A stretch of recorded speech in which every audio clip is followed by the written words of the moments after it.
Good evening. Whoa, sorry. Wake up. Thank you all for being here tonight, for braving the parking and the snow. This is a really important night. It's a great group, it's a great cause. We all know that if we don't continue greening and just working on the environment and everything, we're gonna have a lot worse weather than this. So this is a very important night. Thank you for being here. My name is Brian Rodolfo. I'm the president and CEO here at the Cabot. And I just want to say that it's been since 2022 that we've been doing this with Green Beverly. And it's been so great. Green Beverly was behind our conservation efforts. They were the impetus for us going to all compostable cups, getting rid of all plastic. And it's been a great move for us. We're thrilled for that. And you're wondering, what do you do with everything? We have compost bins scattered all around the theater. Please drop your stuff in there. Also want to say that in the unlikely event of an emergency, there are exits located at the back of the auditorium on the orchestra level down here, and then upstairs on the sides, or also down the steps and out the main door. So I'm not going to take up too much more time. Actually, I'm not going to take up any more time. I'm just going to right now introduce Lily Worthy, and thank you very much. Have a great night.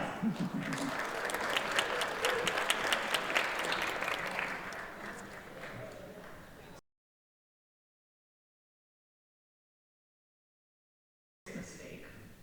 I attempted to drive to Salem on a Saturday in October. Yeah, I know. But newbie me thought it was a Halloween weekend thing, not really an October 5th issue, and I wasn't going to the center of it all, so I'll be fine. I thought wrong. About 45 minutes into the expected 20-minute journey, I wasn't even halfway there. I gave up, realizing there's no way I'd even find parking when I eventually arrived. I waited another 20 minutes just to turn around and headed home. Never again. The next day, I pumped some air in my bike tires and tried again. I cruised past the cars I was stuck behind the day before. I hopped onto the rail trail and found a very exciting, very different kind of traffic. Walkers and bikers galore. I had to do that awkward one-leg bike scooter shuffle thing just because it was so packed. Whole families on cargo bikes, folks in costume, everyone was having a blast. The getting there was part of the day's adventure. This was such a stark contrast to me and the 500 million thousand other drivers in that slow crawl on Saturday.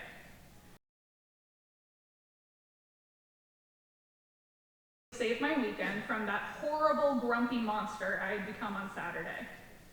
And that's what tonight's about. It's not guilt, not sacrifice, just what opens up when you try a new way of getting around.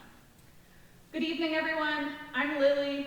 I'll be your MC tonight. I'm part of the Joyride crew. Green Beverly, your local nonprofit building a more sustainable Beverly, and our many partners have designed an evening that we hope leaves you, at the very least, more curious about how you get around. Now, we're obviously going to talk about transportation and emissions tonight, as we should. Transportation accounts for nearly 1/3 of all greenhouse gas emissions in Beverly, with personal vehicles accounting for the primary contributing factor. But I'll be honest with you, that's not what gets me on my bike in the morning. What gets me excited is what happens when we step outside of the car every time default. What opens up? The freedom of a bike, the conversation on the train, the neighbor you actually say good morning to because you're not sealed behind glass going 40 miles an hour. And look, some of you don't need to be convinced. You're already walking, biking, riding the bus. Maybe by choice, maybe because that's what the budget allows. We also know the current system doesn't make it easy or accessible for everyone. Bus stops without benches or shelter from the elements, a 45-minute wait for the next train when you have kids to pick up. So when we talk about sustainable transportation tonight, for some of us, it's about making the thing we're already doing safer, easier, and more dignified. And here's what's exciting. When more people choose to bike, walk, ride transit, those systems get harder to ignore. More riders means more funding. More walkers means the sidewalks get shoveled. More cyclists means safer infrastructure. The squeaky wheel gets a protected bike lane, as they say. Tonight, you'll see a stage production featuring some truly passionate fourth graders from Centerville Elementary. Huge shout out to them and their STEAM specialist, Nikki Russo, as well as the BHS National Arts Honor Society for designing and creating the props. Woo! You'll hear from local experts throughout the night, and we'll close with a Q&A panel. Big thanks to all of tonight's speakers and panelists, and a massive thanks to all of you for making the effort to come out on a weeknight despite the snow. We've created a bookmark for you with a QR code that links to a website with tonight's topics, resources, and recording of this performance thanks to BevCam and more. Tuck one in your pocket. If you haven't picked one up at one of the tables, you can grab one from a volunteer on the way out. We'd like to thank the beautiful and historic Cabot Theater for hosting Joyride, our 5th community conversation on this stage. Let us also briefly reflect and honor those who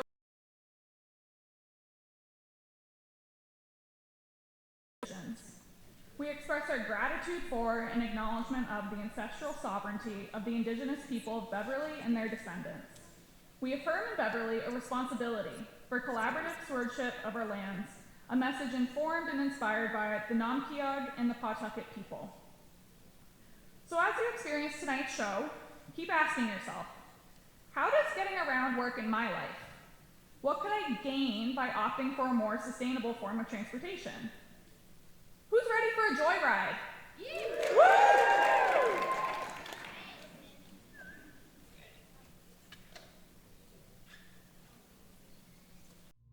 Climate change and air pollution threaten our health. Another thing they have in common, they're both caused in part by cars, buses, and trucks. Dangerous emissions, including greenhouse gases and particle pollution. Particle pollution is made up of tiny bits of air pollution, much smaller than the width of a human hair, tiny enough to get deep into your lung tissue and even enter your bloodstream. Particle pollution can cause serious health problems, like wheezing and coughing, asthma attacks, heart attack, stroke, lung cancer, and even premature death. But what if all cars were electric cars with zero emissions? Electric cars, buses, and trucks, powered by clean, renewable electricity, would dramatically improve air quality and reduce greenhouse gas emissions that cause climate change. In fact, widespread adoption of electric cars, buses, and trucks would save more than 6,000 lives and prevent 93,000 asthma attacks by reducing air pollution. That's $72 billion worth of health benefits. Learn more about the electric vehicle solution at lung.org.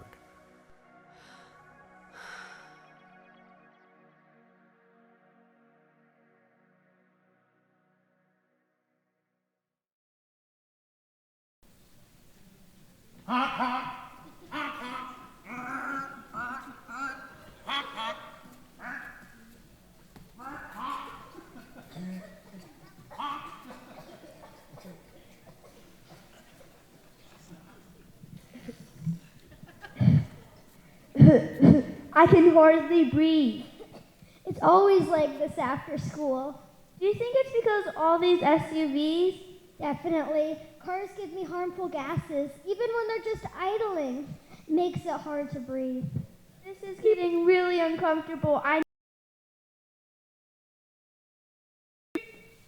Beep, beep.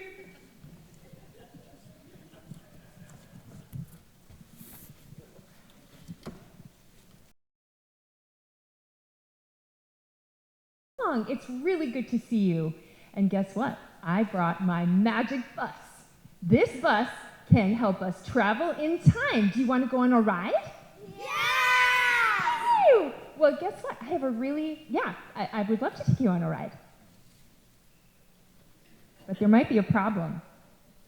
What kind of ride would you like to go on? We're not feeling well from all these fumes. Do you As much as I'd love to take you home, I actually have a better idea. How about we travel to a time before all the car fumes, like say 250 years ago, 1776? What do you think? Great, and I have all these signed releases from your parents already, so we are good to go. Let's go, you guys. Great idea. Oh, Miss Riza, you're so good. Beep, beep, beep, beep, beep.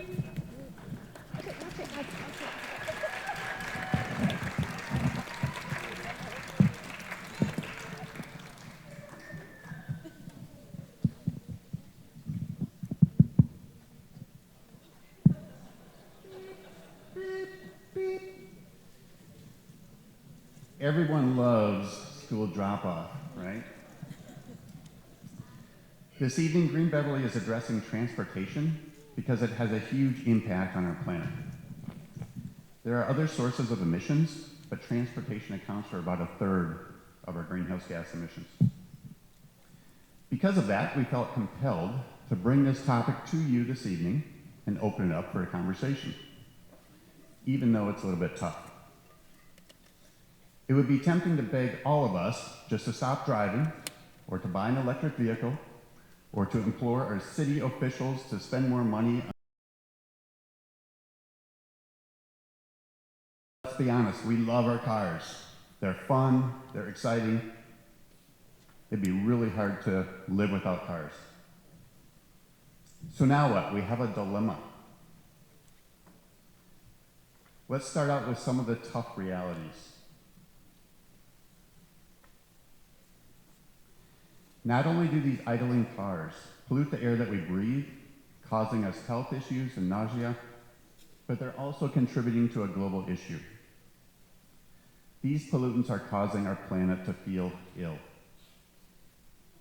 When our planet feels ill, and when there are pollutants in the atmosphere, as you can see from the right-hand side of this graphic, the planet warms, and the heat cannot escape. Patterns become disrupted, causing severe weather events. And when the planet feels ill, we all pay the price. But not only us, our kids, our grandkids, and many generations to come pay the price. Not only do we pay the price environmentally, but we pay it economically. We feel it in our pocketbooks. And we're not just talking about some islands in the South Pacific. We're talking about the 01915. We have numerous examples in Beverly where rising seas and intense storm surge is causing damage, real damage today.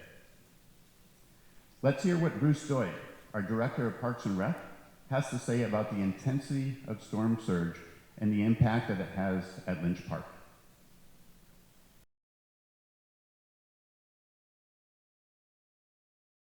Began around 2018. We had one weekend where we had 5 major floods. The whole park was covered with water. There was significant damage to the seawalls. A few years later, we started getting them annually. This year, we've already had 4 major significant floods. It obviously is getting worse. It's becoming more frequent, and that's what we're trying to study and resolve. A lot of these trees are not going to survive because of the amount of salt water that's come into their root system and is protecting what we can protect.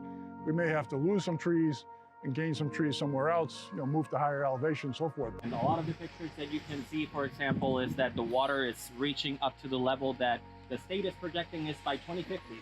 So we're seeing that water level already rising to what we're expected officially to see in 26 years' time. We kind of realize that there's going to have to be some give and take here. We just can't build a fortress around the park, and and also from a visibility standpoint, we don't want to have 10-foot seawalls and people can't sit and enjoy the views. By 2070,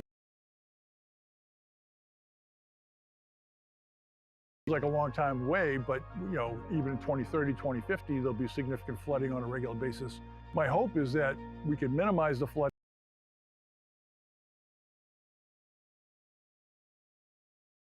park.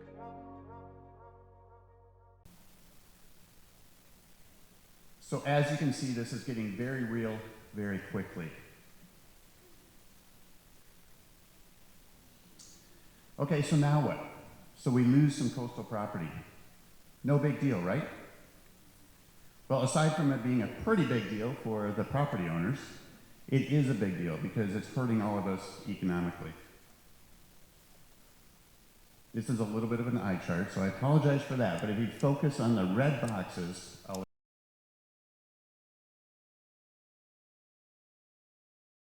estimated the number of businesses that would be impacted by the 100-year storms in 2030, 2050, and 20.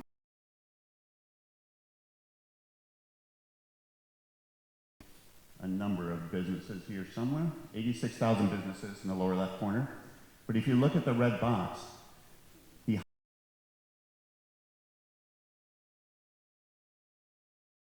whereas the 20-year storm in 4 years from now, 2030, will only impact about half of those businesses, only 3,800. So you see the intensity of the 100-year storm is getting significantly higher as the years go by. Let's look at Beverly for a second.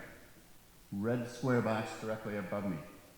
So in 2070, the 100-year storm will affect more than 1,000 businesses in Beverly. That's 1/5 of our businesses in Beverly. And it will affect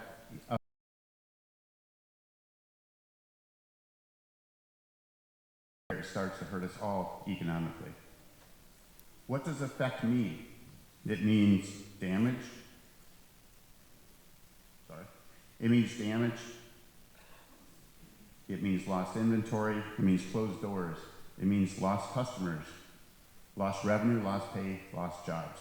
That's why it affects us all economically. Unfortunately, as we say in the upper Midwest, the horse is out of the barn. Climate is already accelerating at a fairly quick pace. So what do cars, idling or otherwise, have to do with any of this? Well, we've come a long way since the 1970s, for those of you that remember images of LA in the 70s, but we have a long way to go. The burning of gas in our cars in Beverly accounts for about 1/3 of our greenhouse gas emissions. So what's the solution? Well, we could go back to the good old days. Yeah, maybe not. I wish I could stand up here and proclaim free electric cars for everybody, but I can't do that either. And for those of you that are like me, trying to stretch a few more miles out of a gas car, your own, I know, there are other things that we can do. We can bike. There are different kinds of bikes. You'll learn more about that later today. We can walk. We can look at our shuttle schedules and shuttle systems. We can look at our other public transit, our trains. And we can look at ways of reducing our mileage, which may be, instead of traveling for a meeting, maybe having a virtual meeting. So we're going to explore all of these things this evening, as well as look at what some other communities are doing to face this challenge. So let's hear what the kids discover. We might get some ideas from them. Ms. Streisel?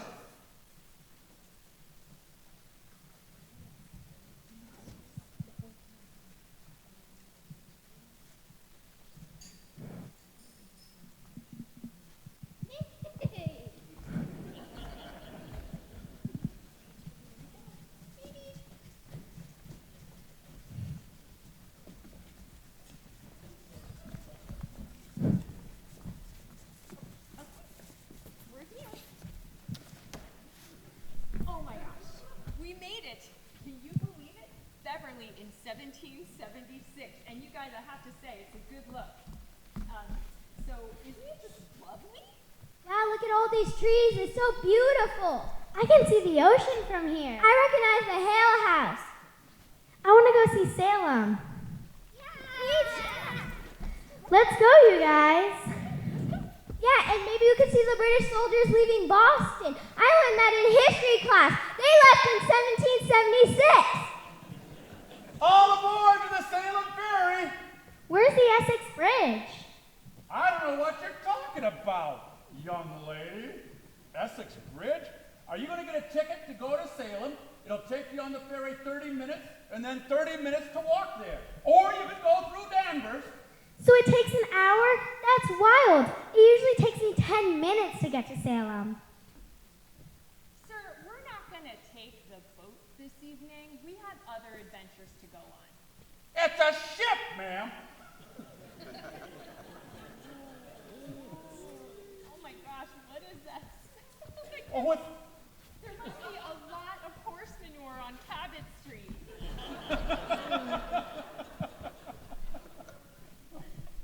Miss Frizzle, it seems to take forever to get anywhere. I mean, the Essex Bridge hasn't been built yet. Can we go back to the future?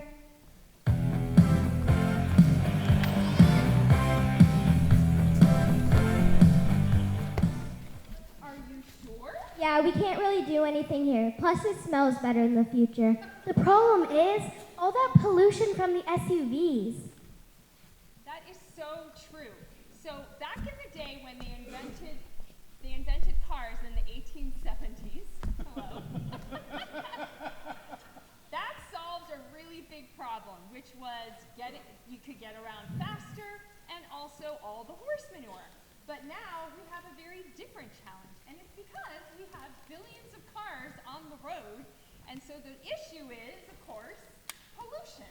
So how about we go back in time to where we came from and learn about one of the biggest solutions here, which is electric vehicles.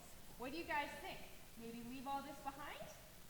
Yeah! Right, let's do it. But first, we're actually going to listen to two people who already have EVs and hear what they have to say about owning one. Let's take the bus.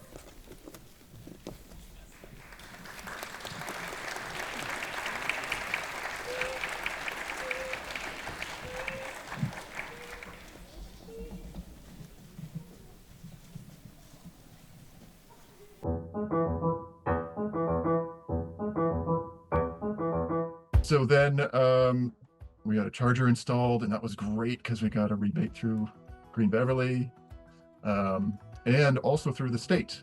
They offered a rebate for installing a charge station, which was super. So that made that pretty affordable after those two rebates. And then we learned about charging on the road. For long distance trips. Yeah. And so first long trip I made with our daughter was to Fitchburg for a volleyball tournament and had no idea what to expect. It was winter. It was winter, and was nervous and stopped at a garage on the way back to charge up, and it was super slow. It's like, I guess there's different types of charging going on. Anyway, we made it home, no problem, and then fully charged at home. One time we found a free charger. We thought that was amazing down in Providence area. And so we went and charged at a municipal lot, and we brought popcorn and watched a movie. And it charged super slow. It was like the slowest one ever, but it was all right. It was experimental. We knew it. We got to see a couple episodes of what we were watching. Anyway,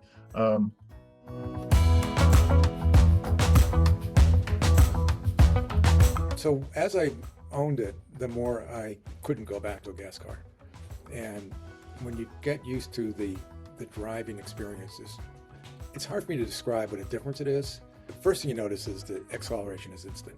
I mean, getting on a highway is like, you don't even have to think about it. There's no noise. It's like, wait a minute, because I hear other cars, they get on, they accelerate, all the vibration and the noise, and it's like, it's insane. It's a real pleasure to have that. Just the lack of noise and vibration at the end of a drive. I can't describe the feeling, but it's to me, it's so much fun. Hey everybody, how are you?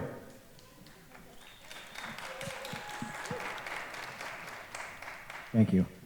My name is Sean Leach, and I'm a longtime resident of Beverly, and I'm one of Green Beverly's EV coaches.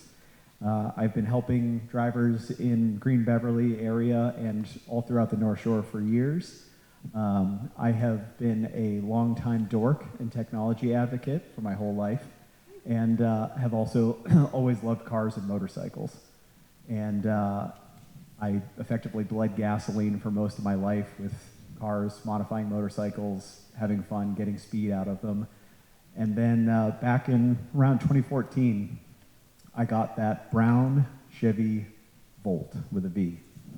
And it was one of these moments where you realize that this is better.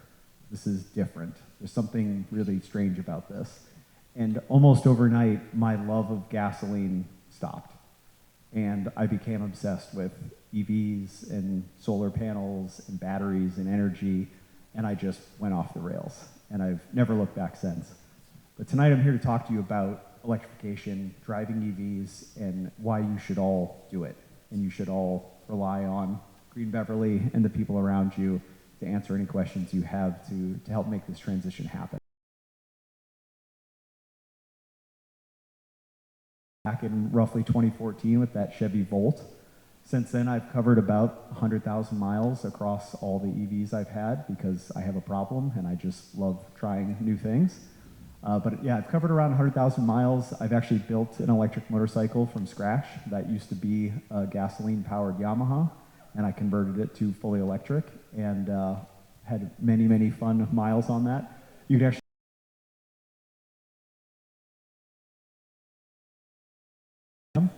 and I wanted to put another, not necessarily an EV, but an electric implement, electric two-stage snowblower.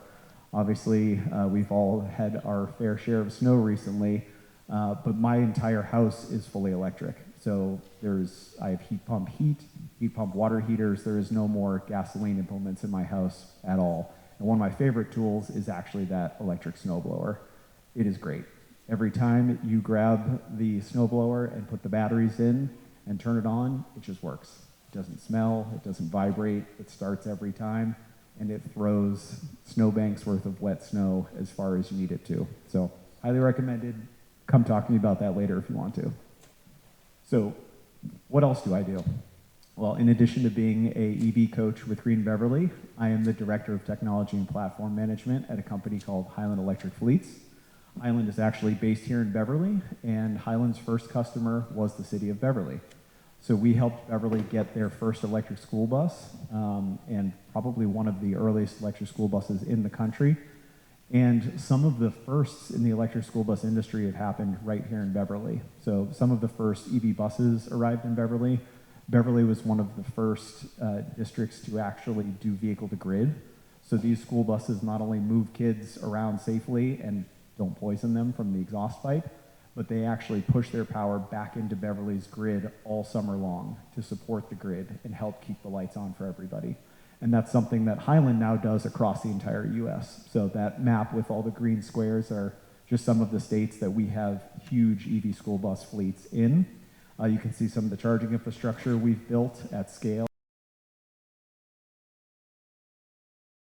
Our web video series that I'm a speaker in as well. So I love talking about EVs with Green Beverly, but it's also what I do for a living as well. So why are we here? I'm here to tell you why driving an EV is different. And I know some people read that and are like, oh, I don't know, this seems kind of scary. You know, I don't know if I want to do something different.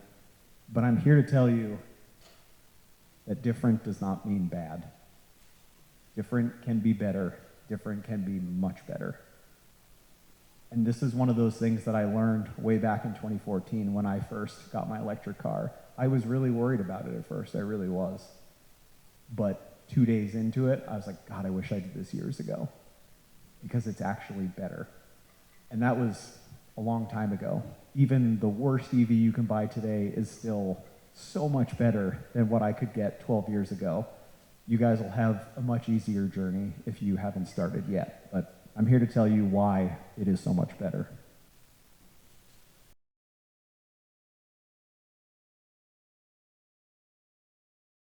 Are expensive right now. Ridiculously expensive. Far too expensive. If you actually look outside of the US, there are a lot of countries where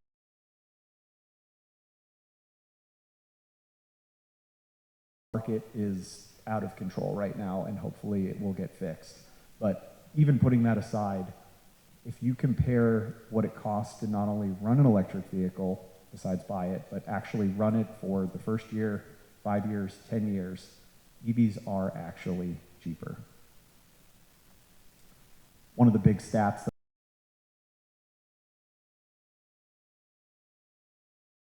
and so forth, but for a gas car to actually pencil today, gas would actually have to cost less than $1 per gallon, which I don't think is ever going to happen again. If anything, gas is going to get a lot more expensive. America pays too little for fuel compared to the rest of the planet. But gas would have to be extremely cheap just to match the fueling cost of fueling an EV here in Beverly. And Beverly has fairly expensive electricity compared to national standards. But the other big thing is you can't forget the other costs.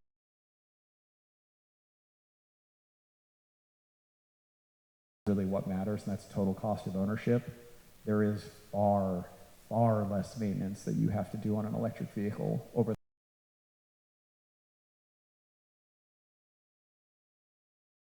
You just drive it, get it inspected periodically, make sure it's safe, and replace the tires every 5 to 10 years, and that's it. So the total cost of ownership of an EV is a lot less. There are also a lot of awesome, cheap, used EVs. This is even more true today than it has been in any point in history. But there are tons of great EVs, especially because companies like Hertz and other large fleets have bought lots of EVs. They turn them over quickly every couple of years, which means you guys have access to really good, affordable EVs. Also, depending on your income level and certain qualifications, there are still state rebates available for these vehicles. My mom actually picked up a used Chevy Bolt, and after all the incentives, it was way below $10,000 for that car, and it was basically brand new, and she loves it. So there's lots of good deals to be had out there. Look for them, come talk to us, we'll help you. Driving an EV means having options. And I put this here just to quickly illustrate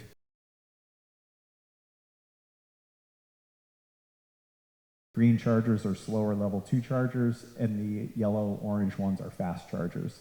This is just around here, and this was just a quick map.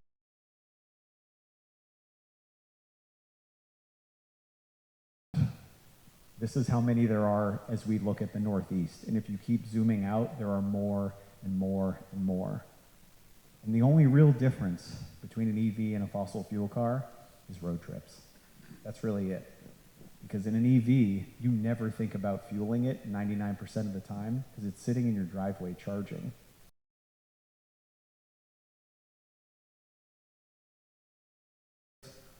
And I would argue that that is getting easier and easier every week as incredible new fast chargers come online, like that Iona station that I put a screenshot in of. There are so many great chargers getting added every single week, right off the highway in more places than you think. So keep an eye out for it. And once you do 1 or 2 road trips, you stop thinking about it. It's really that easy. Something else a lot of folks don't realize is that EVs support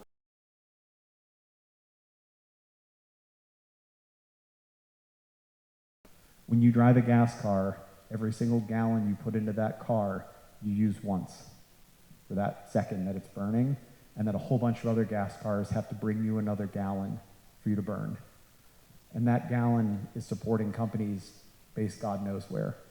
When you ride and drive an EV, you have to fill it up with electrons that were generated at least regionally at the worst case. So by filling up your EV locally, you are supporting local infrastructure, local jobs, local energy, especially if you are using the Beverly Community Electric program that Green Beverly has helped set up. You are filling up your car with electrons that support clean infrastructure in your area. Local infrastructure, locally generated fuel, local jobs, local impact. So to wrap a little bow around it, what are my rules of EV adoption? These are not all inclusive, but this is the top points, and we can talk way more about this later on. But if you are a 2-car household, 1 car should be electric. Seriously. You guys have 2 cars out there, get rid of one of the gas ones. Do what Dean is doing, get as much life out of it as you can, because that is the responsible thing to do from a carbon standpoint, is to use that asset. If you've got 2 cars in your household, make one electric. Guarantee you about 2 weeks later, you're gonna say, I can't wait to get rid of the other gas one. So do that. If you have a driveway and even just a wall outlet, don't even worry about the level 2 charger. If you just have a wall outlet and a driveway, you are seriously ready to electrify now. It's amazing how many people can just charge their EV from a wall outlet and it meets all of their needs. Seriously, you'd be shocked. Talk to Green Beverly if you have questions or you don't have 1 or 2. I'm here to help. A lot of people are here to help. Talk to us. We will help figure out how to make an EV work in your situation. That's what we're here to do. And above all else, go drive an EV. Ask me, I'm pretty sure I can take you out in mine, but there are lots of car dealers that are more than happy to let you take the car out for a test drive. Go do it. You are gonna love it. And that is the only way to really convince someone of how awesome this is to go drive one. So seriously, go drive one. Thank you.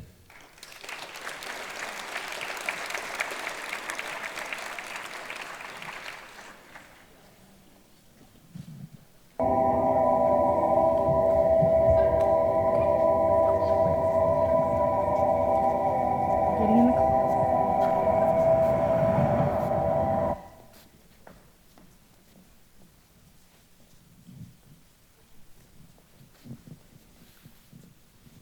Wow, I want to own an electric car, or maybe an electric bus. Do they have such thing as electric boats? Well, my mom's shopping for a car. I want to make sure she looks at EVs. Me too!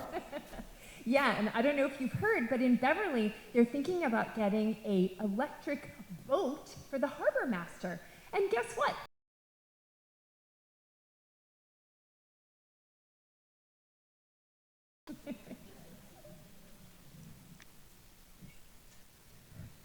It would be great to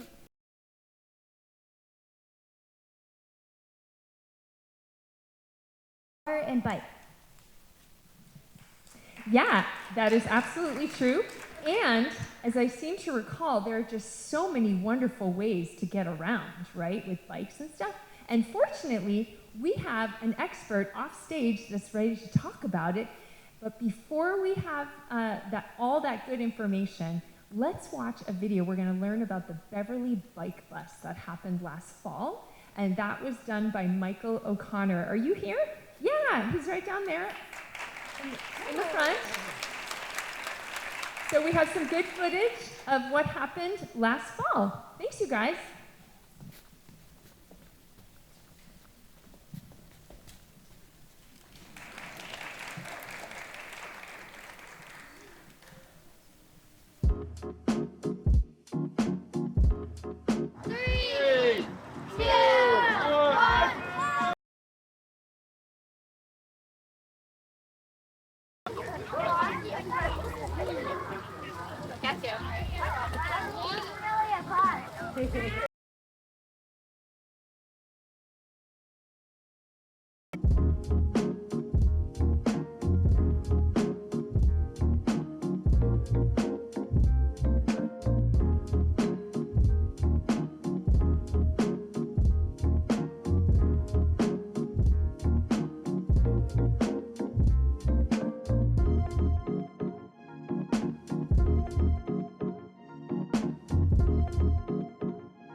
Amazing. Wasn't that so cool? Can we get another round of applause for the Beverly Bike Bus? So great. Hi, everybody. My name is Lindsay Barth, and I'm the co-owner of Third Wheel, a bike shop here in Beverly.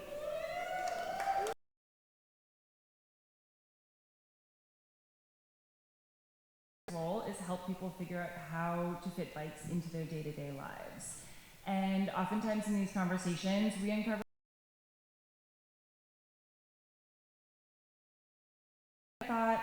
share the top three barriers that I've encountered while working with folks, and we talk them through.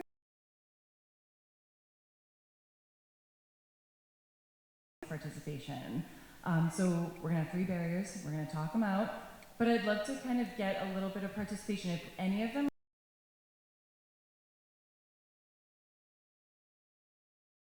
Okay. All right. Barrier number 1. Safety, fear of traffic. Anybody?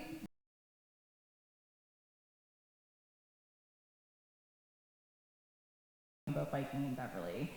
And it's so real, right? You're picturing yourself biking in heavy traffic, maybe on Rantoul Street, fighting for a space. It's scary stuff. I get it. But I will ask you to just consider that most rides don't have to be this intense. You can utilize our side streets, our pathways, our rail trails, and you can get to a wide range of destinations around the North Shore.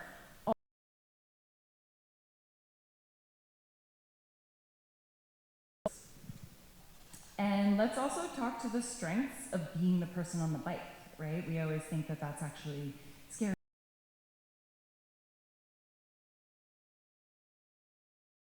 Unlike the drivers around you, you have much better reaction time given your slower speed. You're also more nimble, and you can hear and see much more around you than folks that are driving. So I say this not to minimize the fear, but to empower you as a cyclist. There are advantages to being on a bike. And the safety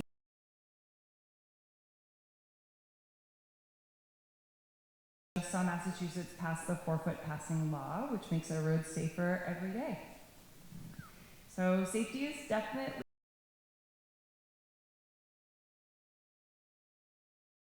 additional bike on the road increases driver awareness. All right, barrier number 2. Do you guys know about this? New England weather? Anyone not biking right now because of New England weather? Yeah, okay. Okay, so after this week's storm, like I really do feel you on this one. Here's what I'll say.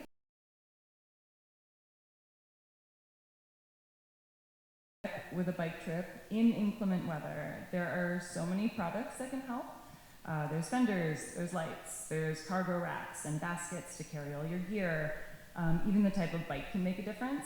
Opting for a hybrid or a gravel bike to be able to handle our North Shore streets, potholes and all, can often be the difference between feeling shaky versus feeling confident on the road.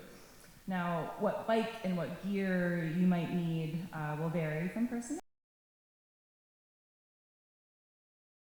on the North Shore, and they'll all help you gear up for whatever type of ride you're trying to take on. All right, barrier number 3, confidence, accessibility. Is anyone feeling a little unconfident? Yes, thank you. It's real. This is a big one, and it has some emotion tied to it. So most of us start off riding bikes as kids. When falling doesn't hurt, we just bounce. So that also means, you are either aging alongside your bike and starting to find that you want to bike in a different way, or maybe you're not finding it as accessible, or you're coming back to biking after a really long time away and things feel a little different. You're not feeling that confidence you had as a kid. So we want to, in these circumstances, we want to set ourselves up for success, physically and mentally.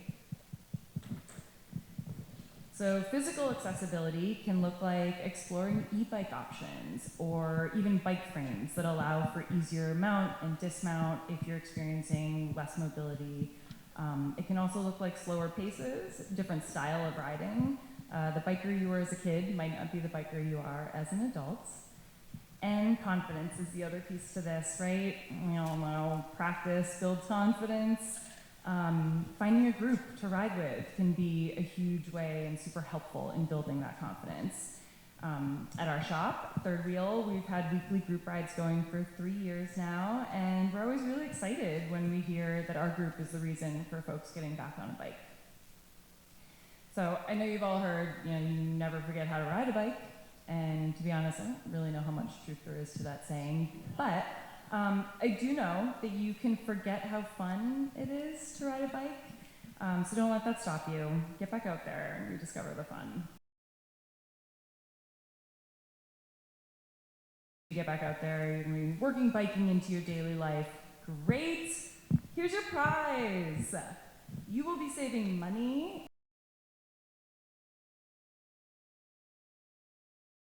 day, and you're gonna feel more connected to your community. So, win-win.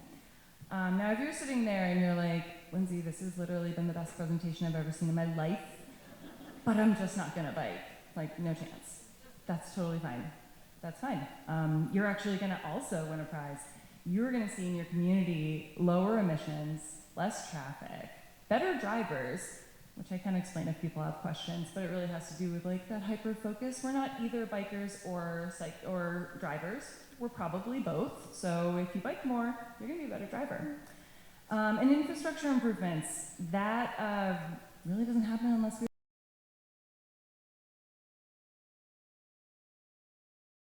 need more bike lanes. So these are all great things, right? So what you can do in return, if you're not gonna bike, or if you are and you just wanna get a little more involved, is to become a bike ally. You can vocally support bike lane infrastructure improvements. You can give all of us bikers 4 feet of space on the road. And just remember that every bike you see on the road is one less car in front of you.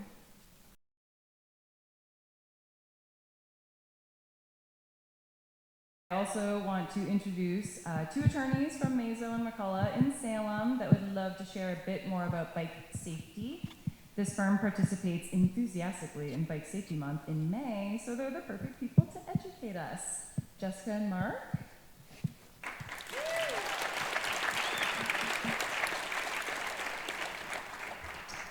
Hi everybody, my name is Mark Perlman. I'm here alongside Jessica Peak. We are personal injury attorneys with the law firm Mazo and McCullough. We handle a wide range of cases, and one of the types of cases that we handle is bicycle accidents. And bicycle accidents can sometimes be some of the most difficult cases to handle because they involve some of the most severe and sometimes preventable injuries. And today I'm here to talk briefly about bicycle safety, and Jessica's going to talk about what you can do to prevent bicycle accidents. So the most important thing you can do, and I'm sure we've all heard this a million times before, is to wear a helmet. In 60%, this is based on the stats that we've gathered, in 60% of car accidents,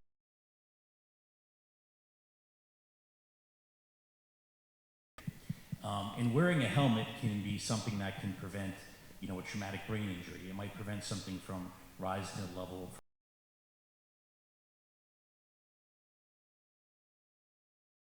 and wearing a helmet that fits you properly is even more important. There's some great resources out there, websites online that give good guidelines about, how to properly fit yourself for a helmet. If you have any questions about that, feel free to come up to me afterwards. Now, here in Massachusetts law requires that all children 16 and under wear a helmet. I'm sure everybody's doing that, right? But, it's really important that even people who are over 16, wear a helmet because, severe head injuries can happen to anyone, and we see it just far too often. And the best way that we can kind of incentivize, students and, children, everybody to wear helmets is to kind of lead by example, to have, all adults, wear helmets. I know I have some young cousins, and whenever I go out with them and we ride bikes, I always make sure I have a helmet on to kind of show them that is,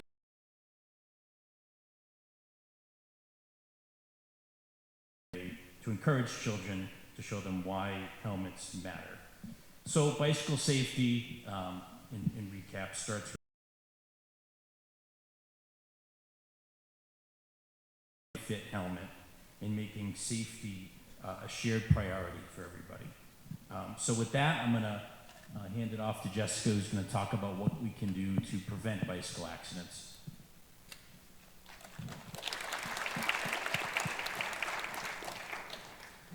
Thanks, Mark. Today I'm here to talk about preventing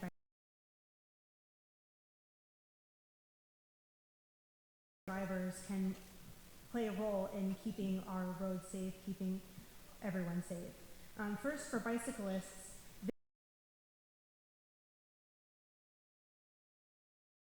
It's required by law to use one from 30 minutes after sunset to 30 minutes before sunrise. And wearing reflective clothing on night makes a big difference.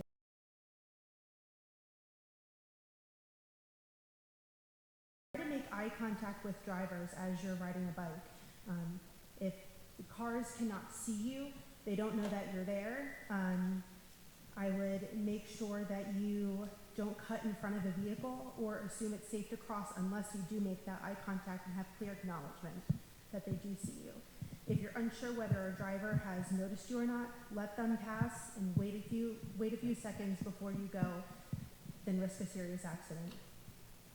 Make sure you're riding with traffic, not against it. Drivers don't expect bicycles coming towards them in their lane, especially making right turns. And also make sure you stay out of their blind spots. So I wouldn't position yourself in between two cars or directly alongside where you can't be seen and vehicles cannot see you. Remember, bicycles must follow the same rules of the road as cars, so make sure you are obeying traffic signals and signs. And of course, always wear a helmet, as Mark said. Drivers, all of our drivers here share the same responsibility. Motorists should always use the same vigilance with bicyclists as they do with other vehicles. Always check carefully for cyclists before making a left-hand turn, and never use a bicycle lane to pass another car. Those are for bicycles for a reason. Preventing bicycle accidents isn't just for one group. It's about awareness, visibility, and mutual respect. And when we all do our part, we can make the road safer for everybody. Thank you.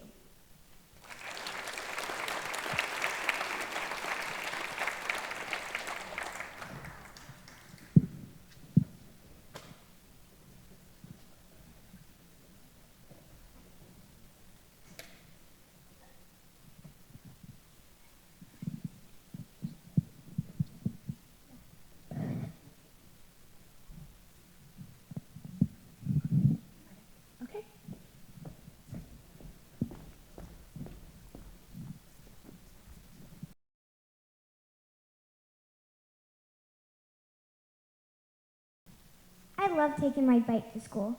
I love walking to school. I want to skateboard to school. But you guys, what's next? How will we get to the school in the future, or to Boston, or to Europe? I live near the airport, and they're thinking of bringing electric airplanes to Beverly. That's so cool, but I want to fly with my own wings. Me too.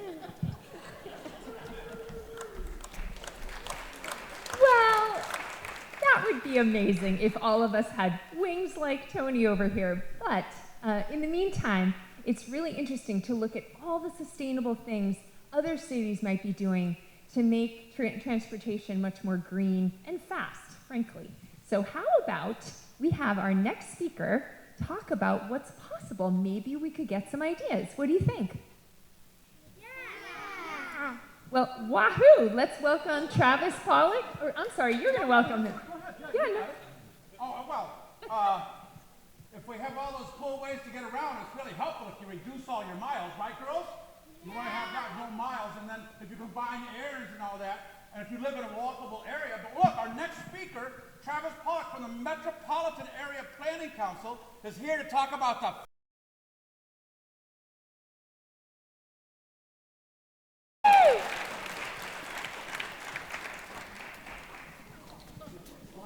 here we go.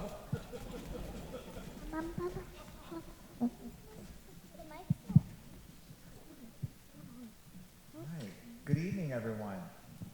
Again, I'm Travis Pollock. I'm with the Metropolitan Area Planning Council. We're the regional planning agency for Greater Boston, and I'm really excited to be here to talk to you all about the future of transportation in Beverly and beyond.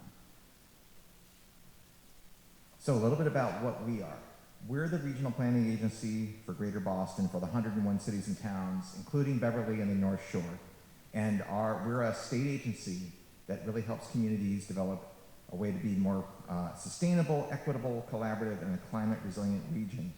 And we assist municipalities like Beverly and others with things like housing plans and transportation plans and environmental plans. And our regional plan 2050 talks about transportation as part of that. And so when we think about the future of transportation, it's shaped by the choices that we make together as a community. And so we might think of transportation future as things like new technology, maybe even flying cars one day, or autonomous vehicles, or monorails or high-speed rail. But transportation is really not just about technology. It's about, we need to remember the purpose of transportation is to connect people and to create connections to jobs, to schools, to family.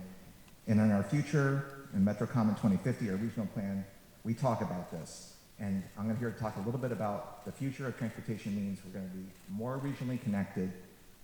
It's going to have greater options to drive and use other options besides driving. It's electrified, it's safe, and it's equitable. So, what do I mean by regionally connected? In the future, our region will be connected with trains running.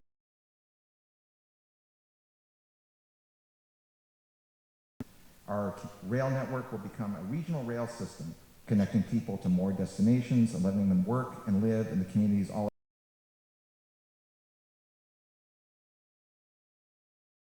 called Rail Vision. And also in the future, our region will be connected with an expansive trail network. And when complete,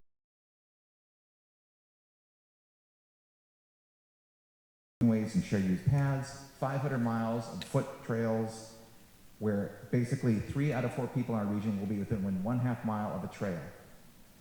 We're already seeing this today with the Minuteman Bikeway. Has anyone ridden the Minuteman Bikeway out there? Great, I see a few hands. Okay, that is one of the greatest rail trails that have been built in the United States. There are thousands of people that use that every day, connecting from Bedford all the way through Lexington, Arlington, and Cambridge. And so this is the future of what some regional transportation will be. And I want to point out that our regional rail system is also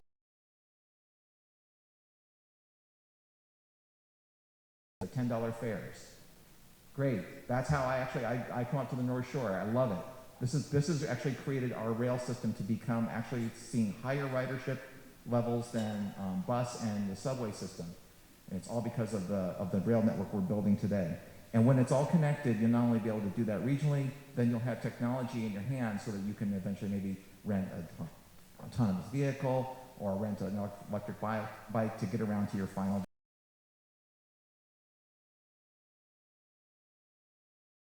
be what we call walk, bike, roll.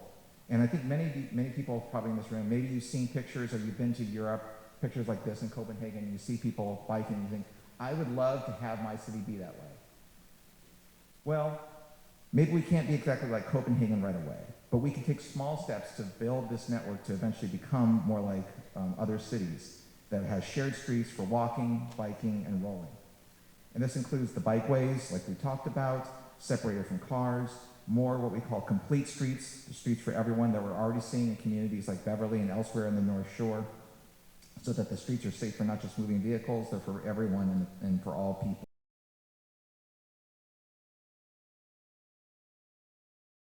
I was so stoked to find out that Beverly has a rolling school bus, a bike bus. Shout out to that. I think it's a great thing.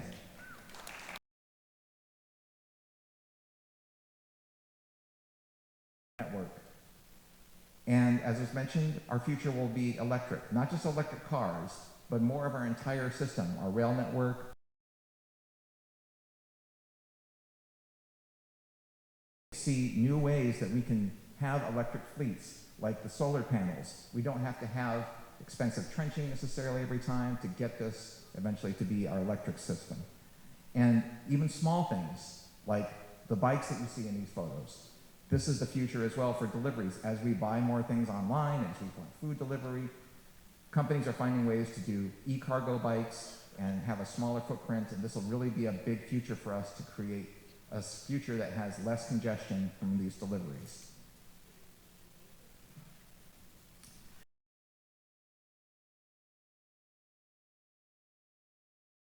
Safe for not just people inside vehicles with improved car safety, but it'll be safe for everyone, especially our most vulnerable users such as children, seniors, and people walking and rolling.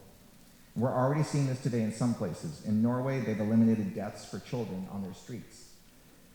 Oslo has eliminated deaths for cyclists and pedestrians through safer streets and enforcement.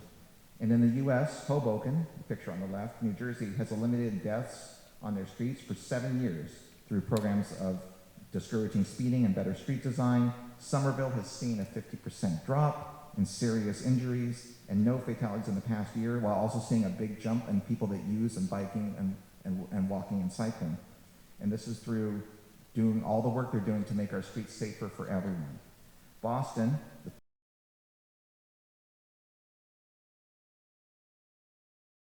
really just simple speed humps up and down our local streets. We can have a future where that is safe for all users and streets are safe for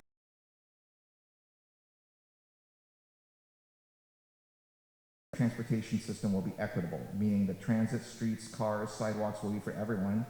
We like to say the term like make it for everyone from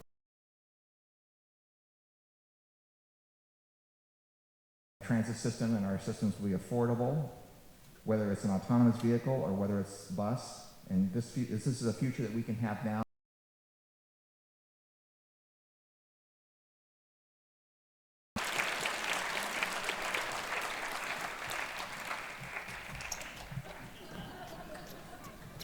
Whoosh.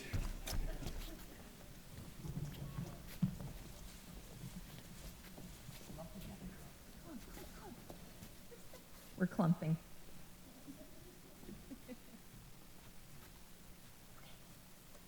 Miss Frizzle. Miss Frizzle, the future could be amazing. It is going to be amazing. And, but it really depends, right? So we have all these opportunities now where each of us, let's say there's a government official who's proposing something new, like these bike trails, we can vote for that, right? And also, every single day we have decisions on how we get from here to there, and every little bit counts. Exactly. Like taking the commuter rail into the city. That's a train, people. Thank you. There we go. And biking to do an errand. Or walking downtown, or walking to the beach. Or taking EV. You can get an Uber. Did you know that Ubers, they have EV Ubers?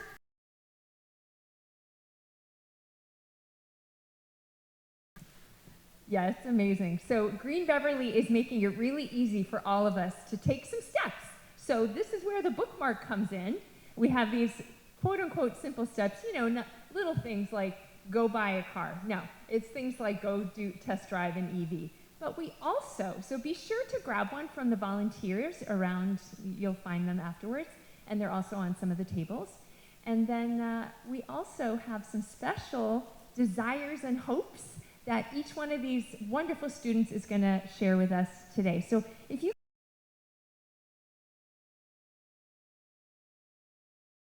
My friend's house.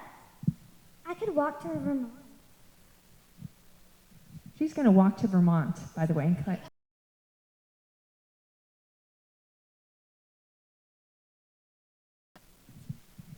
Reduce your miles. We want to walk to Gloucester. I want to bike to school. And that's it.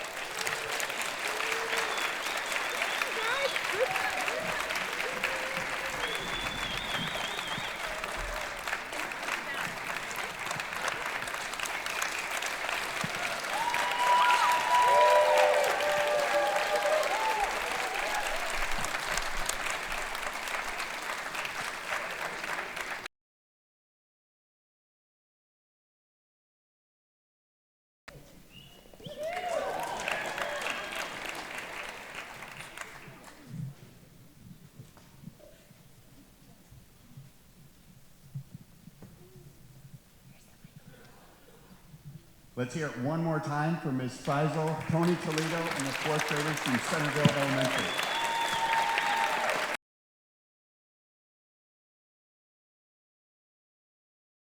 As we get set up for our panel discussion, please think about your questions. I'm sure you have a few questions. If you do have a question,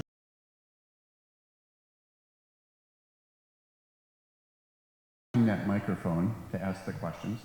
We do ask that in the interest of time, you keep your questions brief and to the point. We want to make sure that we get to everybody that has a question.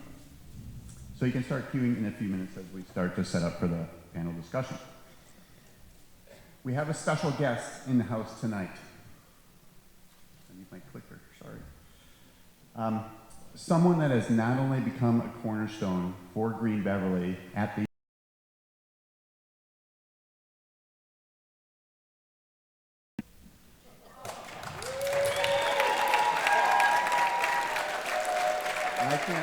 I can't see.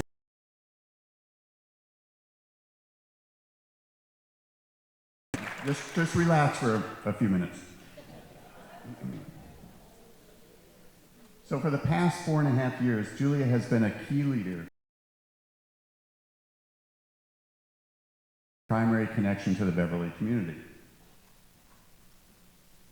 But even before Green Beverly became officially a nonprofit, Julia had these ideas of engaging the community. And at one point, about 5 or 6 years ago, she came to a few of us and she said, let's get some t-shirts. We'll put Green Beverly on the front. I still have mine. And we'll put thought-provoking questions on the back. I don't know if you can read this one, but it says, ask me why I kept my 100-year-old windows. Another one was, ask me about heat pumps. And we had a few more. And she said, we'll put these t-shirts on, and we'll walk around the block party. We'll see what people say. It'll be fun. It was fun, and we had a lot of questions, and a lot of people got very curious about who Green Beverly was and what we were all about.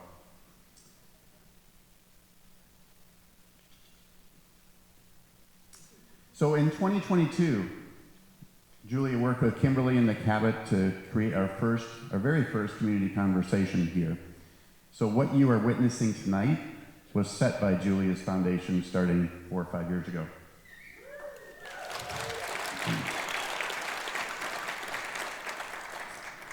She also had this idea of smashing pumpkins, and what an event that has become.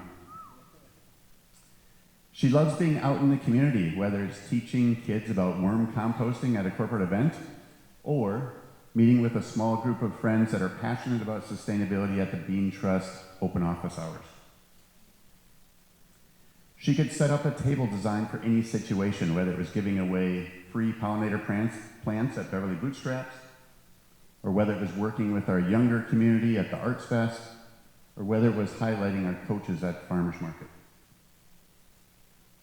She loves being in the schools and even dropping in on birthday parties. So if you're out and about in the community and you hear somebody say, "You good?" chances are you'll turn around and see Julia.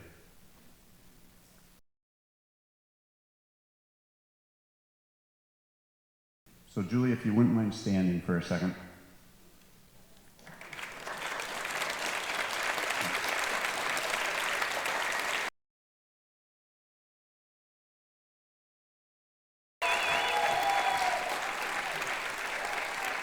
Thank you for your time at Green Beverly, and we're super excited to see what comes next.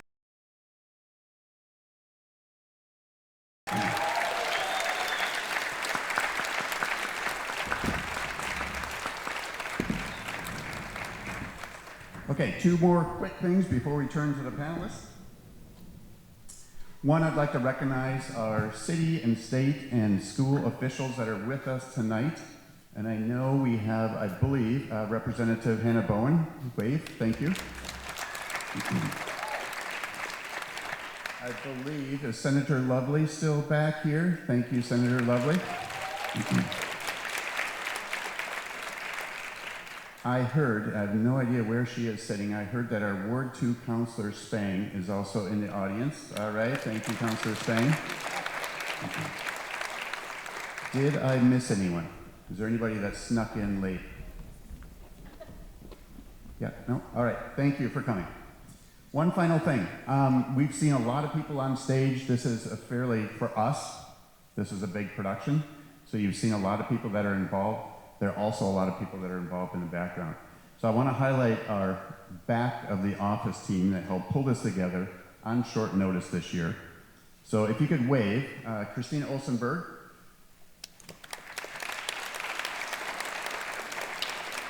Oh, over here in the corner. Okay.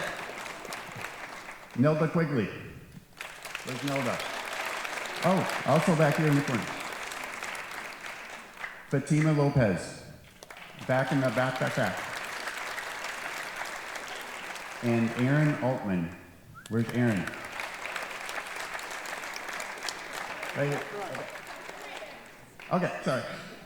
Looking right past it. Many others were involved, but I just wanted to call out some of those that are not up here on stage. Okay, without further ado, I think we're ready for the panelists to come on stage.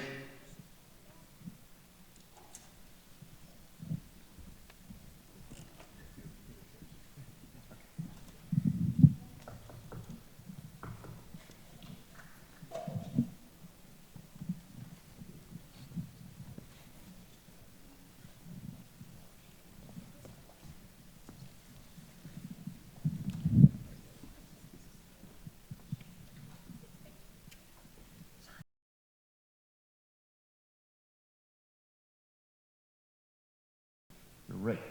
Okay, I'm going to ask you guys, right to left, your left, to quickly introduce yourselves, and then we'll open it up for audience questions. Travis Pollock, Metropolitan Area Planning.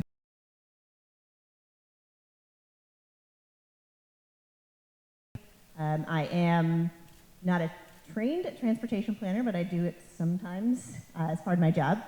And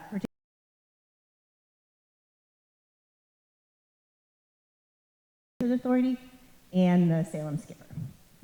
Kyle Cumgen, the Beverly Bicycle and Pedestrian Advisory Committee. We were created in end of 2023. We started meeting in July of 24.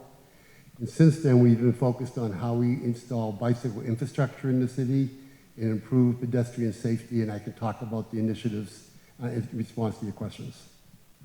Sean Leach, Green Beverly EV coach and gigantic EV nerd. Okay, very good. Thank you, panelists. Do we have any questions from the audience?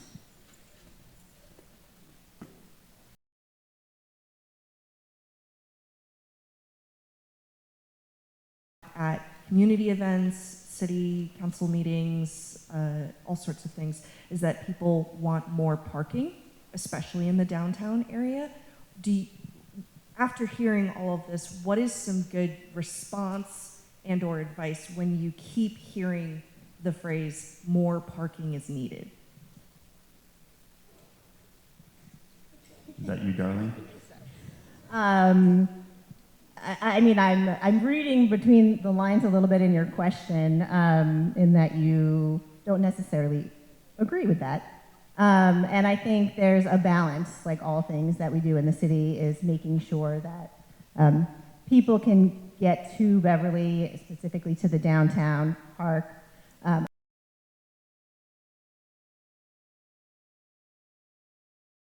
continue to do is a mindset shift.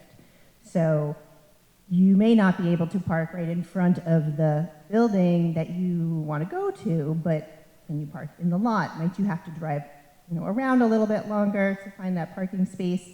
And can we encourage a model of park once and walk to multiple destinations? I mean, that's the ideal goal for our downtown, and kind of increase the tolerance of walking. So as part of that, you have to make it easier for people to walk around, particularly people that have limited abilities or challenges. And signage is another important one that we actually have recently installed parking signage, directional signage for parking, because that was something we were hearing a lot too, is that people who might be visitors to Beverly didn't know where to park. So hopefully, that's gone up in the last few months, so hopefully that will actually shift some things. So that people can see, oh, I have to go behind these buildings to park, but then when I park there, I can stay there and my car can stay there and I can walk around the downtown. Next. Yep, we have another, if other people want to come have a question, come over here and stand at the microphone, please. I had a question with the EVs. I'm wondering how they've come along with disposal of the batteries. Have they sort of begun to figure any of that out so that then we don't find, like we have with cell phones and other things, that it's causing kind of toxic waste other places? Yeah, I can definitely talk about that.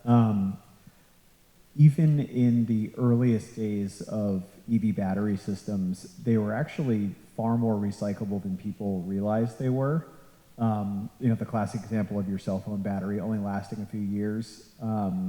One, I would argue that is also getting better on its own. Like my iPhone usually is 3 or 4 years in, and if you treat the battery well, it'll actually last a really long time, especially modern batteries.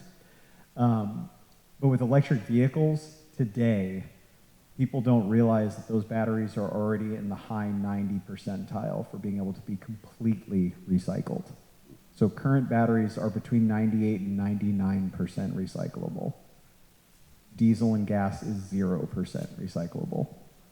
So the battery that's in all the EVs that are out there now, you can reclaim up to 98+% of that battery. And the rare earth materials, which every manufacturer is actually trying to not use any of because they're obviously difficult to get and expensive, those rare earth materials that are in batteries today can come out of that first life battery and go right back into another battery. They are not actually worn out at all by spending hundreds of thousands of miles in a pack. So there's actually a massive industry that's coming up around batteries to actually completely recycle them for years and years and years. But that's assuming that the battery is going to come out of the vehicle and get recycled.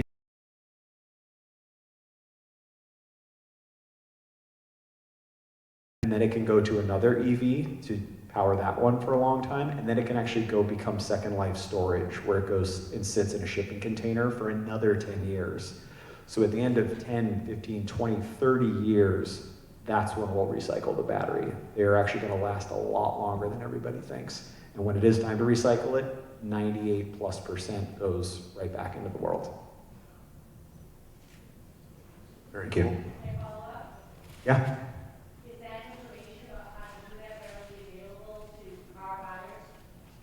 It will be. I don't think the batteries are actually coming out, or at least an end user of an EV is not necessarily going to be part of that process. When you're, right now, most EVs on the road today are actually still in their factory warranty.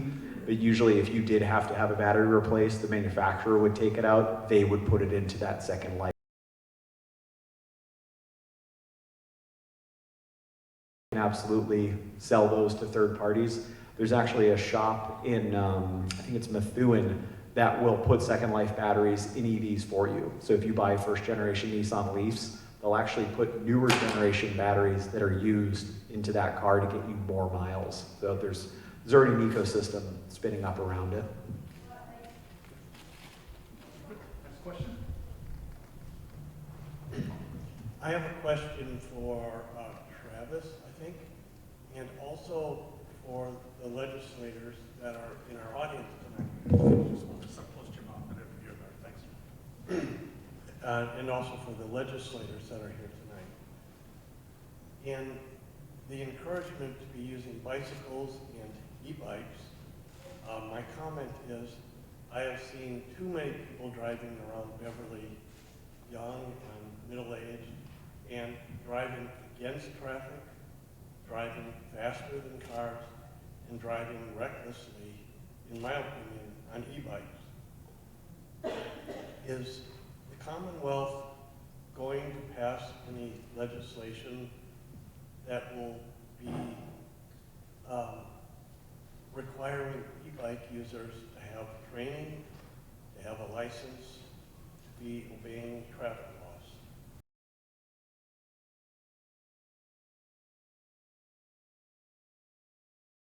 It's called a micro-mobility working group that is coming out with the recommendations, I believe, this week. And seeing this elsewhere, the challenges with sometimes safety with e-bikes or other mobility devices that are fast.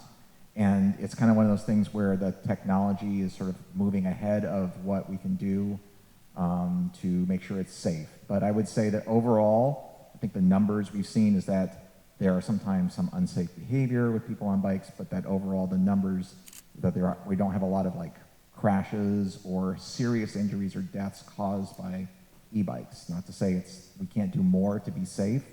And actually we were just talking about this. I work with communities in what we call Metro West for Framingham and Holliston and elsewhere, and this topic has come up as well, and we're thinking of what can we do to make sure that all of our trails are safe for all users, whether they're walking, cycling, or e-bikes or others. So it's a good question. I don't really have an exact answer, but we do recognize that there is, as this new technology has come along, we need to find ways to make sure it's safe for everyone.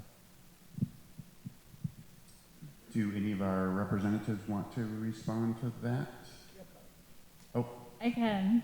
Hannah Bowen again, state rep. And so a couple of things. The Micro Mobility Commission did just release its report, and actually our police chief, Chief Lesher, was sitting on that commission as a rep of a municipality with a lot of bike users and pedestrians and car traffic and different types of settings.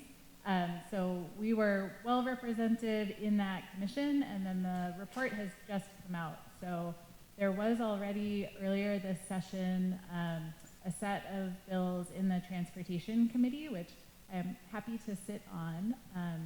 And you know, there were already some proposals floating around, but we were really waiting for that report and for some of the work that MAPC and others around the state have been doing to figure out what's the right balance in terms of rules of the road and then just the kind of education and behavior change. You know, I think we all know there are lots of unsafe drivers as well, and it's a mix of the rules of the road, enforcement, habits, how we all sort of respect each other on the road. So yes, it's a work in progress. Our police chief is well in the weeds on that, and I'm sure I'd be happy to talk to folks, and then I'm happy to flag.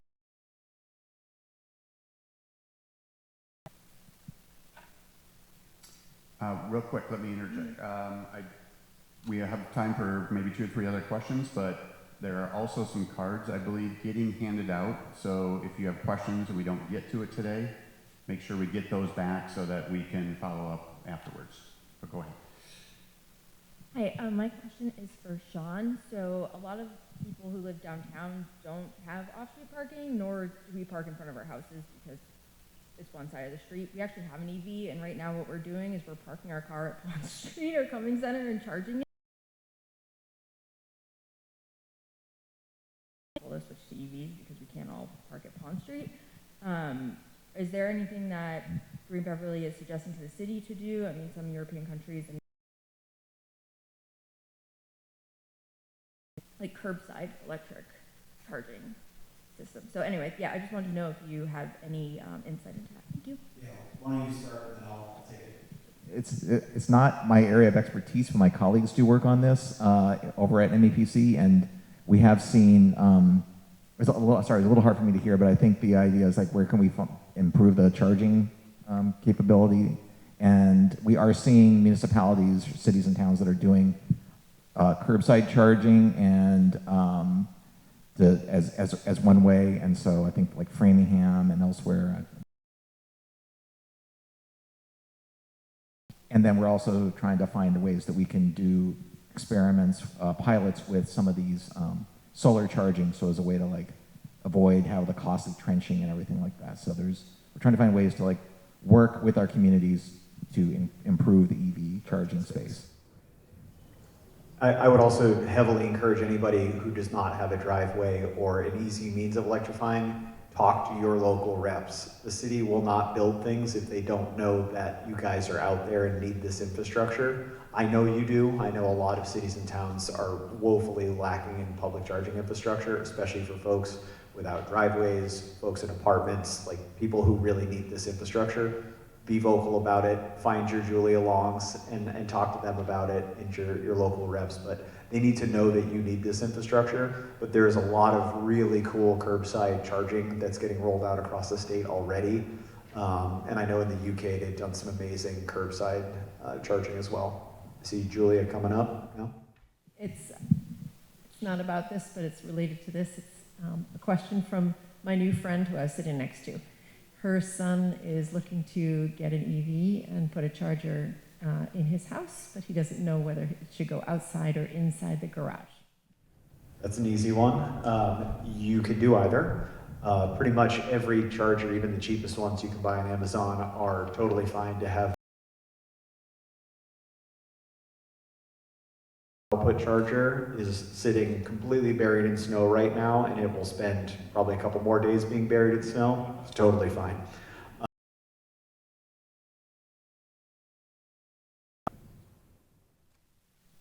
I have a question for everybody. Could we go ahead for homecoming? Is it possible to get everybody in Beverly with a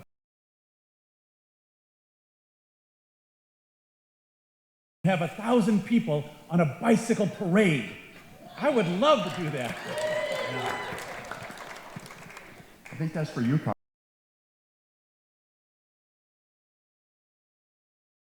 And a couple of things I want to talk about what Beverly is currently doing around bicycle infrastructure and pedestrian safety I think is important. One of the first things we did as a new municipal committee is to try to understand just how dangerous are we as a community. So we went and we did a study, and we looked at 5 years worth of data in terms of motor vehicle incidents with pedestrians and bicyclists. One of the baseline things we did. So on average, from 2020 through 2024, every 3.5 weeks, we had a pedestrian incident in Beverly with a motor vehicle, every 3.5 weeks. We had a bicyclist incident every 6.5 weeks, but when you look at the months that you're actually riding a bicycle, that 6.5 week frequency increased to 4 weeks. So we have had no fatalities, but we're not really safe. So we said, well, what can we do to improve that? So one of the things we're doing is we're looking at our city bike map, which was a conceptual bike map in our long-range plan of approximately 40 miles, and we're integrating that with the multi-year paving plan. So at the end of 2026, we'll have approximately 36 miles of bicycle infrastructure in place in Beverly. Now that infrastructure is paint on pavement and signage. It's not protected by bike lanes. We don't have the real estate for that currently. And when you look at bicycle infrastructure, it's more than just paint on pavement and signage. It's connectivity to mass transit. It's bicycle parking, safe and secure parking. It's bike ride programs, and it's bike lanes to key destinations. So we're just starting putting in infrastructure, but we have a broader definition in mind.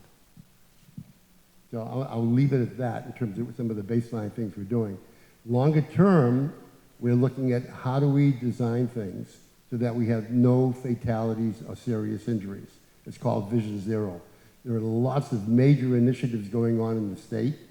The city of Beverly is working with state and regional agencies to understand how we take what's being learned in other communities and apply it to Beverly. We actually will be presenting a framework to the city council in March 16th, a draft framework for Vision Zero for Beverly. We want to get the okay from the city council. We're then going to engage different departments of the city to fine-tune that framework and then review it with the city council again in November. And the whole idea there is in everyday decisions, how do you understand and focus on safety? And there's a couple of guiding principles that were involved here.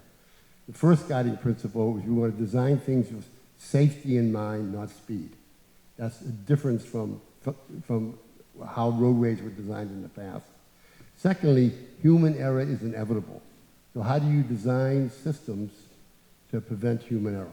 So we've got some guiding principles we're going to discuss with the city council to make Vision Zero real for the city. Okay. Thank you, Carl. We have time for, I think, 2 more questions. We got 2 questions over here for you, sir. Perfect. I am for Green Beverly, the organization, for Dean, the work that's taking place. It's really creating so much awareness for our counselors, for the people that support this.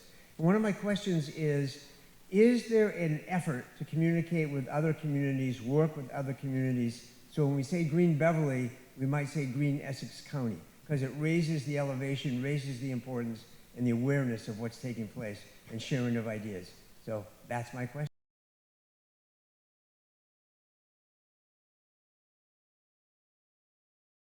Beverly as a community is a founding member of what we call the North Shore Bike Collaborative.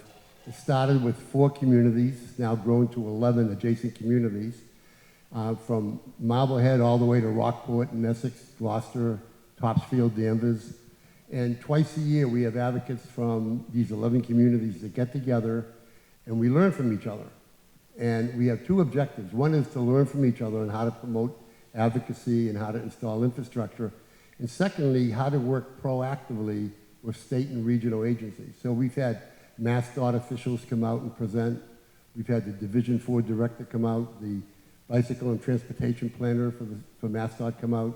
And we're working proactively together to understand how we can learn from each other, how we can work with state agencies better.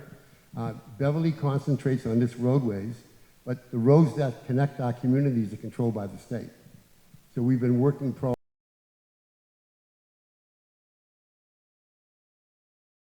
director that whenever they're repaving, they're going to try to default to narrow the travel lanes, which slows traffic.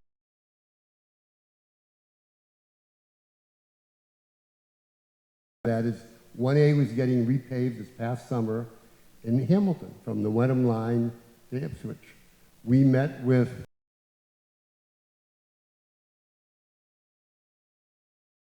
feet from the original plan. I think it was 12 and a half. So to increase the shoulder where possible. So there's a lot of proactivity.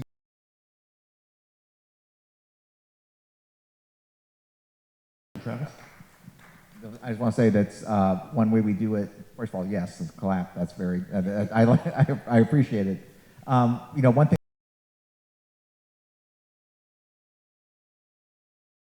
And so, doing things where we can bring other municipalities, cities, towns, groups together, we're happy to do that.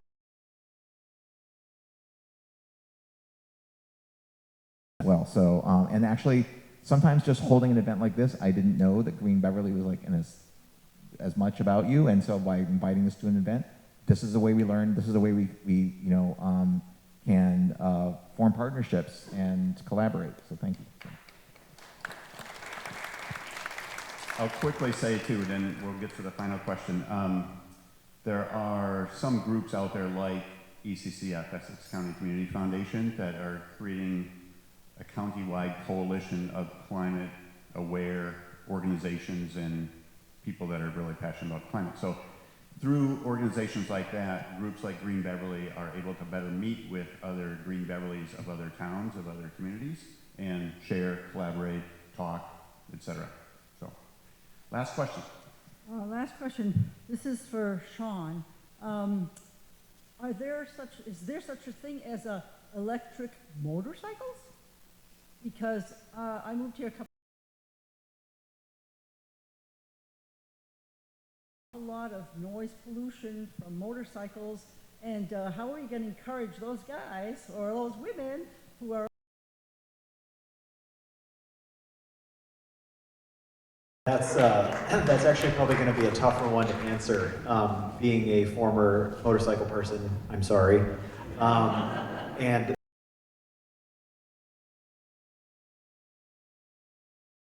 the fact that not everybody loves that sound.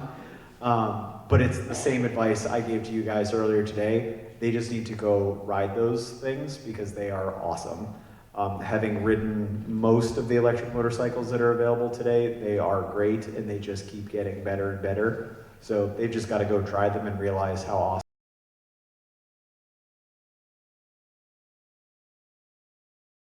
Things like the ridiculous power that they have. Are they very expensive compared to a... All over the place. Yeah, it's the same as fossil fuel ones. There's inexpensive ones that you can get shipped to your house from the internet all the way to $30,000, $40,000, $70,000 ones if you are very wealthy. So I just want to say, if you did write out a question, please put your email address on it and put it in a box or give it to me or anyone else that has on one of these who looked to be maybe 8 or 9 or 10 years old, who handed me a card. And if there's a quick answer to this, I think he would appreciate it.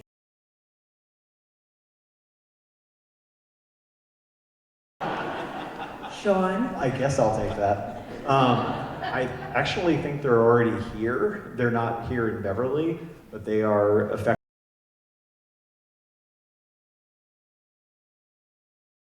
Take places. I don't really know if I would get in one of those quite yet. I mean, I know drones are really, really good these days, but they're coming. You know, the future, we were promised jetpacks, and I do think a lot of that stuff is coming. It'll probably be a little bit before it's in Beverly, but I think we're actually going to have some electric aircraft here in Beverly pretty soon, which is cool. But personal electric aircraft, I think, is probably a little ways out. It's a tricky permitting thing, airspace thing. They're also pretty loud, so I don't think that's going to be anytime soon. Let's hear it for the panelists.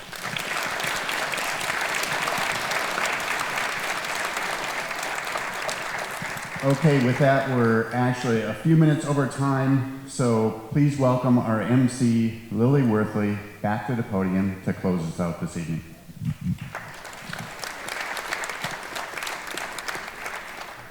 Wow. I don't know about you, but I'm leaving here tonight with a ton of ideas and motivation to keep going on my sustainability journey.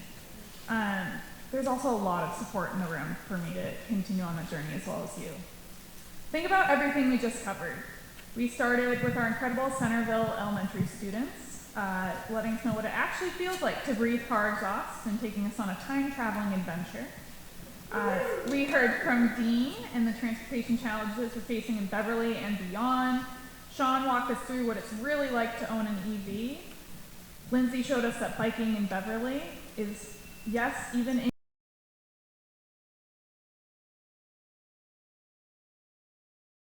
to keep each other safe on the road. And Travis opened up the lens to show us what other cities are doing and what our future could look like if we're bold enough to build it. And then our panelists, thank you so much, Sean, Travis, Darlene, and Carl. You took the questions and made it real. Thank you all seriously. So what now? Remember that bookwork we've been talking about? If you haven't grabbed one yet, please do on your way out. It has a QR code that takes you to information from tonight's event, including resources, tips from your neighbors, tonight's recording thanks to BevCam, and a whole list of actions you can take. Pick just your first action, just one, and when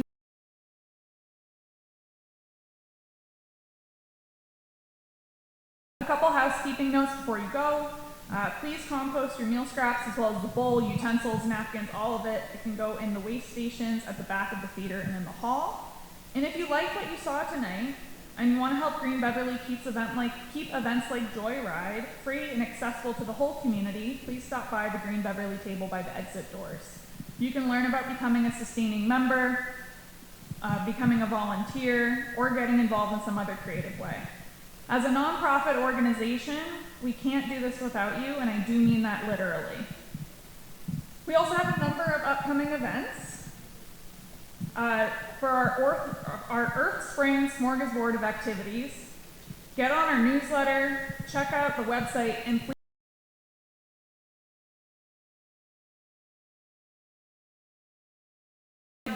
let's give a huge thank you to all the sponsors who made tonight possible. Beverly Credit Union, Christina Fry, M&T Bank, Salem 5 Bank, and New England Biolabs Foundation. Thank you to the Cabot for being our home for these community conversations. Thank you to Root and Kim's Pure Pastry for feeding us, not eating us, that would be bad. Thank you to BevCam for capturing it all. And thank you to every single volunteer who made tonight run. And thank you for all of you for joining us. Let's give it one more round of applause for everyone who made tonight possible. Thank you for being here, everybody, and good night.